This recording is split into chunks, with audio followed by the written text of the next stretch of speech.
Assalomu alaykum yurtdoshlar, qandaysizlar? Sizlar bilan YouTube Hojimurod. Siz ingliz tili o'qiysiz, lekin shug'ullanish uchun ilova topolmayapsiz. Men sizlarga zo'r ilova topib qo'ydim. Unda siz listening, writing, reading va speakinglaringizni darajasini oshirib olishingiz mumkin. Bu ilovani ko'rsatishimdan oldin like tugmachasini bosib qo'ying. Qara bo'lmasa ketdik. Play Market qidiruviga Speako deb yozasiz. Mana bu birinchi chiqqan Speako ingliz tili imtihoni degan ilovani yuklab olasiz. Men yuklab buni allaqachon yuklab olganman. Kirasiz. Full speaking exam bo'ladi. Writing, reading, listening. Men sizlarga listeningni kirib ko'rsatib beraman. Mana 6 ta part, men sizlarga part 1da o'zini ko'rib beraman.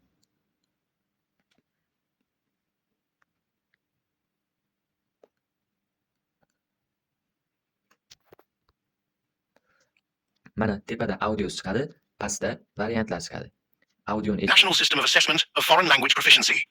shunday foydalanishingiz mumkin. Men hozir eshitib bera olmayman chunki video cho'zilib ketmoqda. Men hozir taxmin urib sizlarga tekshirtirib beraman. Va tepada, o'ng tomonda tepada submit tugmasi turadi. Shuni ezamiz, ya'ni jo'natish.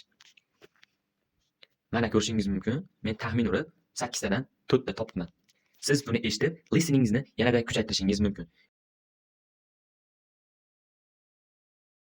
Video yoqqan bo'lsa, like tugmachasini bosib qo'ying. Bundan ham zo'r va kerakli ma'lumotlarni bilmoqchi bo'lsangiz, menga obuna bo'lib qo'yishni unutmang.